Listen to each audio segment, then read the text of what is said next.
Ew! Shit. Yeah! Ha! Man, isn't it so? You ever start a video and just like you like snort and then you just get something caught in your throat and you just man, I do all the time.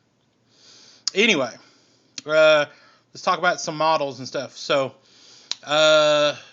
talking to a friend of mine, local game store, Privateer Press is doing that crazy ass, which I think goes on until the 24th. You get basic box set, the Hordes or the War Machine rule book, a couple of dice, a ruler, and those tokens for like the price of just a battle box, which is awesome. So you hear everybody and their uncle event, well, I'm gonna pick up some War Machine and I'm gonna play some. So of course, me being the weak-willed person I am, joined the bandwagon. So I picked up my store owner, in keeping the revenue at his local store instead of me ordering online. He gave me a deal on the hardcover book, the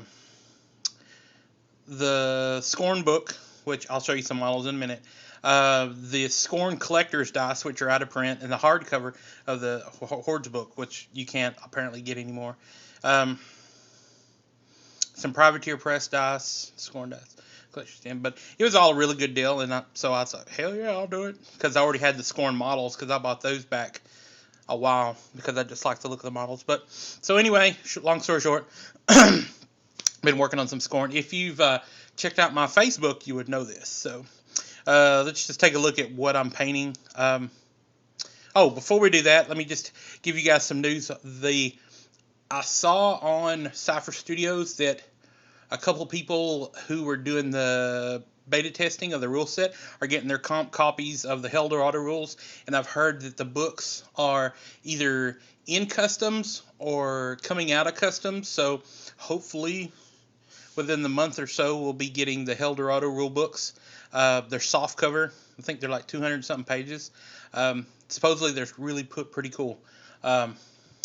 And for those of you guys that keep up with Dark Age, apparently those books are on the boat, because when you do all that printing over in China, it has to come on a boat. It doesn't come on a plane. It comes on a boat because it's lower freight or whatever. And so it should be on the boat coming over as well. So I'm thinking maybe July, Gen Con, if they hold off on it. So maybe if anybody knows anything other than that, go for that. But anyway, to the models. So here's what I've been painting. This is a Scorn box set. I was going over this guy. I think I've showed you this guy before. This is a Scorn guy. This is fully finished. You can see how I painted him up on my Facebook page. And it's facebook.com/paintwithtrash, all one word. You can see the stills on this one. Looks pretty cool. There's a lot of detail on this guy. And the cool thing about these are like some weird elephant things. So I painted them gray, and then they have like, I don't know if we can see that, but see that little S there? I know the camera doesn't pick out all the detail. It's like a blue table painting cam. But that little S is like buried into their skin, so I did some blood stains on that. And went over it with, what did I use on this? This was, actually I think I used Troll Blood Base on this, and then went over it with NashCon was a couple of weekends ago, and I went over it actually with Mr. Justin's Concrete Wash.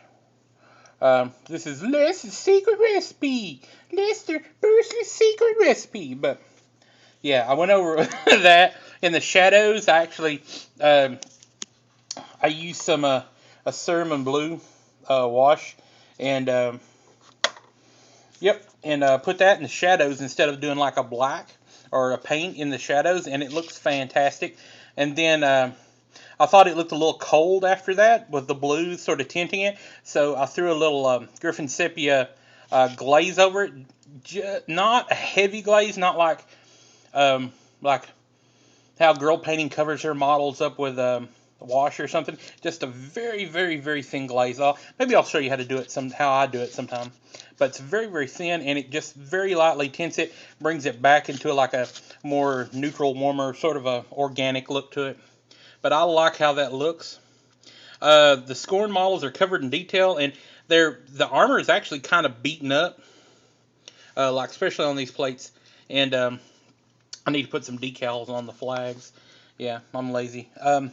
I've noticed something on these bases. Instead of doing sand, I picked this up from Skullcrafts. This I'm Plug City on this episode. So this is Skullcrafts. This is their black texturing paste, which basically all it is a small container of pumice paste, or I forgot what it called.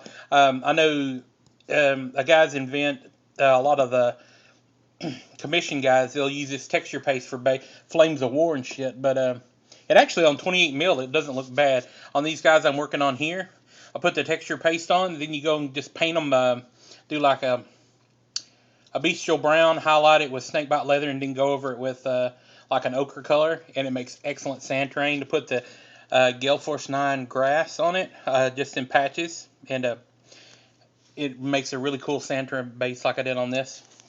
And then this guy, this is the Agonizer. He doesn't come in the box set, but he was so awesome. It took me maybe like two or 3 hours to paint him. Basically use the same principle, and then that actually is it's got caught in the wind. That is actually that you've seen people use like Uhu glue and other stuff. That's actually that fabric paint stuff, or fabric glue, and it comes off and it dries clear.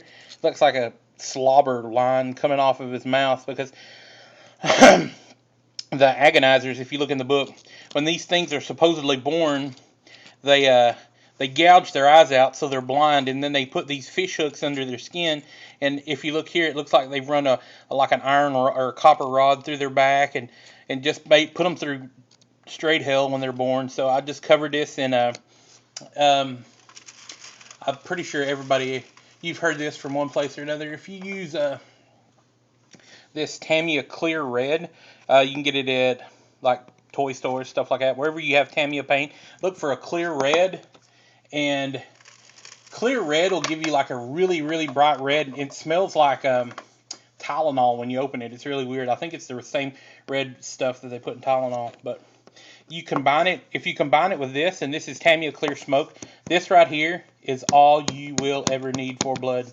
You combine it with the smoke, which is a black color. See, that's a clear red color, and this is a clear gray color. And this makes congealed blood.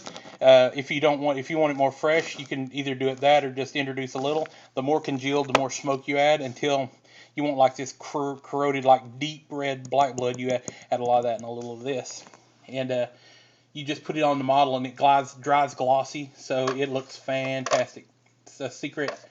I'll need a lot of painters use that stuff. So, working on these Cyclopses and this, what is this, Prime Morgul or whatever.